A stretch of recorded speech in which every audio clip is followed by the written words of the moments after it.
Hello friends, आजच्या व्हिडिओमध्ये मी तुम्हाला दाखवणार आहे की मी दिवाळीसाठी ज्या ज्या गोष्टी डेकोरेशनचे जे सामान मी वापरलं होतं ते मी कसं पॅक करून ठेवलेलं आहे, जेणेकरून ते पुढच्या सणासाठी दसरा किंवा दिवाळी ते पुन्हा आपल्याला छानपैकी वापरता येईल. ते जर आत्ता व्यवस्थित स्वच्छ करून साफ करून व्यवस्थित पॅकिंग करून ठेवलं तर पुढच्या वर्षी आपल्याला ते परत वापरण्यासाठी जसंच्या तसं मिळतं.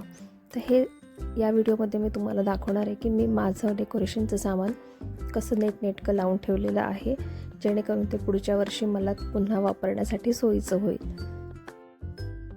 यावर्षी मी असं नवीन काही सामान विकत घेतलं नव्हतं. माझ्याकडे जे पण मी आता सामान दाखवते त्यातलं बरंचसं सामान हे आधीचंच आहे, मागच्या वर्षीचंच आहे किंवा त्याच्या मागच्या वर्षीचं आहे.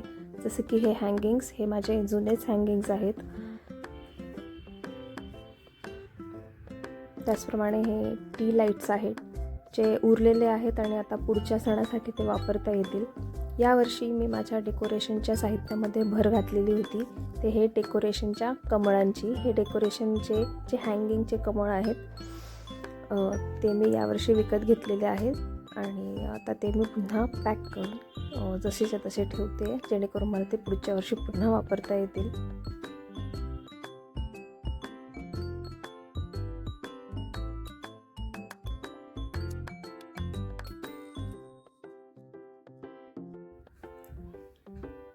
यावर्षी रेडीमेड रांगोळ्या बाजारात खूप प्रमाणात विकायला आलेल्या होत्या आणि त्या रांगोळ्या पाहिल्यानंतर मलाही त्यापैकी एक रांगोळी खरेदी करावीशी वाटली. ती जी ही आहे, ती रांगोळी वॉशेबल आहे. फक्त दारात ठेवून द्यायची आणि वापर झाला की परत आवरून घ्यायची. जर खराब झाली थोडीफार तर ती धुवून घ्यायची.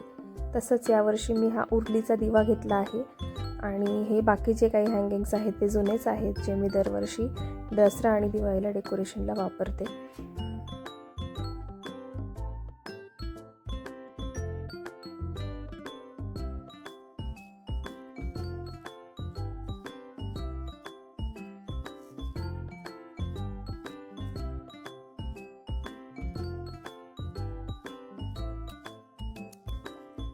सर्वच आवडणारे डेकोरेशनचे हँगिंग्स एकाच वेळेला खरेदी न करता मी दरवर्षी त्याच्यात ॲडिशन करत जाते. प्रत्येक वर्षी मी काहीतरी नवीन त्यात घेते आणि अशाने मग हे सर्व हँगिंग्स माझे जमा झालेले आहेत. दरवर्षी मी 2-3 माळा नवीन आणते ज्या मला आवडतात किंवा ज्या नवीन बाजारात आलेल्या दिसतात आणि मग असं करत करत हे सर्व सामान माझं जमा झालेलं आहे.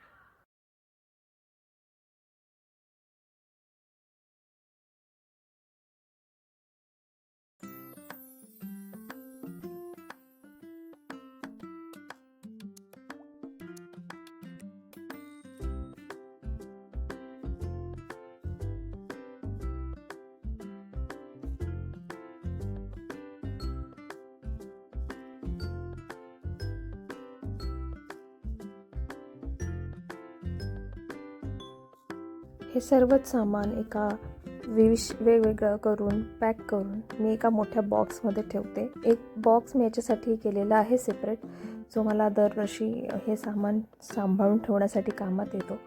जसं की तुम्ही पाहू शकता, हा बऱ्यापैकी मोठा बॉक्स आहे.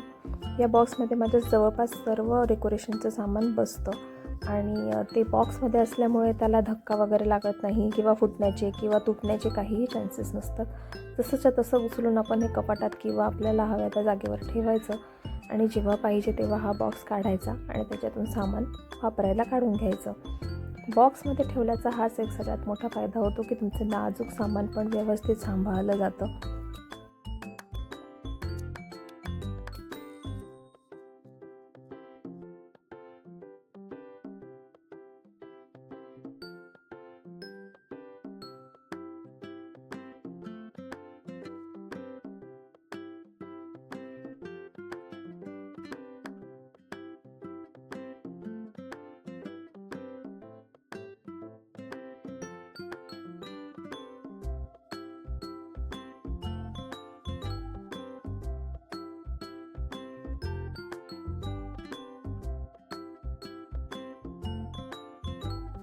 या वर्षीच्या माझ्या उरलेल्या पणत्या, डेकोरेशन केलेल्या पणत्या पण मी व्यवस्थित ठेवून दिलेल्या आहेत. हे माझं रांगोळीचं कटआउट आहे, जे मी यावर्षी रांगोळी काढण्यासाठी वापरलं होतं. ते नवीनच बनवून आणलेलं होतं आणि ते नाच बसल्यामुळे व्यवस्थित पॅक करून ठेवणं फार गरजेचं होतं. मग मी ते छान पॅक केलं आणि मग याच पॅकिंग केलेल्या बॉक्सच्या वर सांभाळून ठेवून दिलं.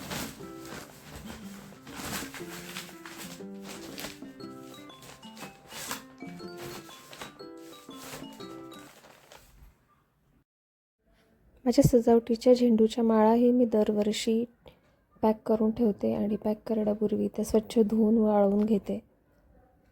व्हिडिओ आवडला असल्यास नक्की लाईक करा, शेअर करा, सबस्क्राईब करा. Thank you so much for watching. Bye.